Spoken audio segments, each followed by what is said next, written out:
এই ঘটনাগুলোকে নতুন করে মব সংস্কৃতি, মব অপসংস্কৃতি, মব জাস্টিস বলে নতুন করে একটি শব্দ খুব সরগরভাবে শোনা যাচ্ছে গণমাধ্যমে অথবা নানান টেলিভিশন টকশোতে। এই মব অপসংস্কৃতি নিয়ে নানান মাধ্যমে খুব ব্যাপক আলোচনার সৃষ্টি করেছে এবং ব্যাপক তর্ক বিতর্ক, পক্ষে বিপক্ষে নানানজন নানানভাবে মত দিচ্ছে, কেউ পক্ষে কেউ বিপক্ষে। 5ই আগস্টের আগে আওয়ামী লীগ সরকারের গত 15 বছরের যে শাসন, সেই শাসনের মধ্যে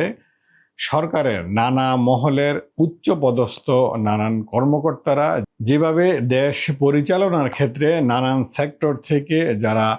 কার্য সম্পাদন করত, যেমন আইন আদালত, পুলিশ প্রশাসন এবং বাংলাদেশ নির্বাচন কমিশনের যে কর্তা ব্যক্তিরা ছিল, তারা প্রতিদিনই কি পরিমাণ মিথ্যা তথ্য জনগণকে দিত এবং নির্বাচনে কি পরিমাণ কারচুপি করত এবং প্রতিদিন মিডিয়ার সামনে এসে বলতো যে না, সবকিছু ঠিক আছে। এবং পুলিশ প্রশাসন কিভাবে দিনের পর দিন মিথ্যা মামলা দিয়ে বিরোধী দল অথবা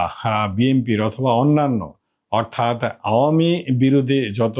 সমমনা দলগুলো আছে প্রত্যেক নেতাকর্মীকে মিথ্যা মামলা দিয়ে দিনের পর দিন